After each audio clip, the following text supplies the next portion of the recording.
Hello, friends. Thank you for joining me for day 69 of Insights. So, today is St. Patrick's Day, and I want to talk to you a little bit about St. Patrick's Day because I really didn't know hardly anything about it or why we even celebrate it.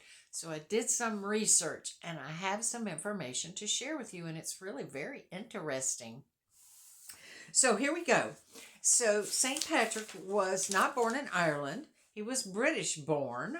Um, and he was kidnapped as a teenager by Irish raiders.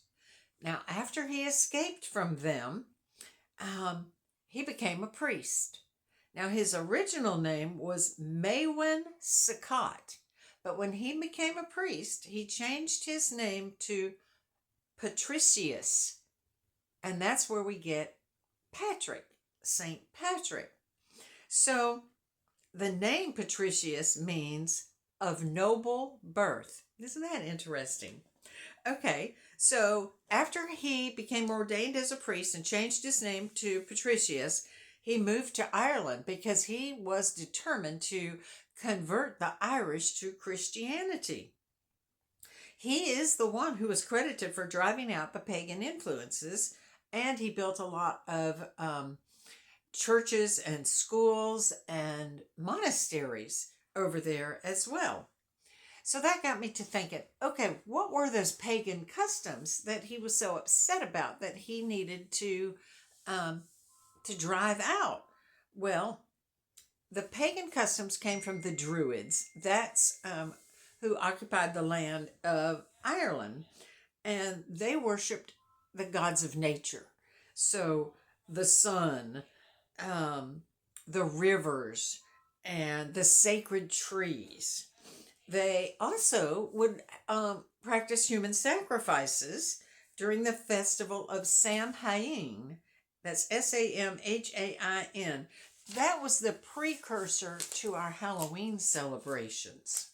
So some of the things that they did, they practiced sorcery, magic, they cast spells and did fortune telling. They had fire festivals to honor their gods.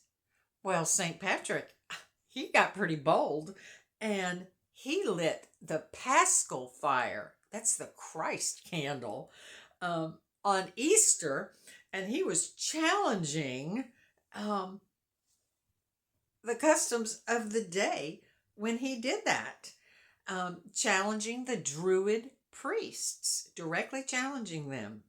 Now, the Celts, that's what they were called, they believed in a cyclical afterlife.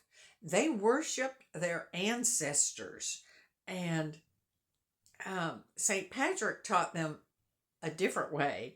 He taught them about heaven and salvation and resurrection through Christ.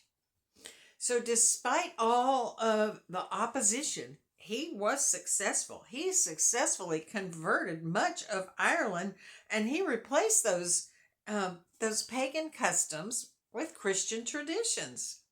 Now let's talk about the shamrock. Okay, where does the shamrock enter into all of this? Well, St. Patrick was the one who used that. He used it to explain the Trinity. 3 persons, 1 shamrock. 3 persons, Father, Son, Holy Ghost, 1 God, shamrock. They're all part of the same God. Wasn't he clever? That was just clever, y'all. I'm sure that was divine inspiration. So normally, well, always, St. Patrick's Day falls in the middle of Lent. All right, so right in the middle of Lent, that's the middle of fasting and penance. So what they did was they lifted, over in Ireland, they lifted the Lenten restrictions for 1 day, for March 17th. And that's when they had all their festive meals and their big celebrations and their drinking parties. And that's where all that came from. So we're not really celebrating those drinking parties, but we are celebrating Christianity being spread through Ireland by a brave man who went back there after he had been enslaved, kidnapped, sent to Ireland. He must have really loved those people, y'all, because he became a priest and he went back there to save them. And that's what we need to do to the people that we love. We need to keep going back and we need to find ways to share with them that we can explain the depths of God's love and his ways so that we might practice his ways. All right, y'all, be blessed. I hope this was insightful for you. I know I sure learned a lot from it. So have a great St. Patrick's Day. And remember to spread the word like St. Patrick did. All right. God will help you. He'll go with you. He'll give you the words to say. Be blessed. Take care. And I love you. Don't forget to share.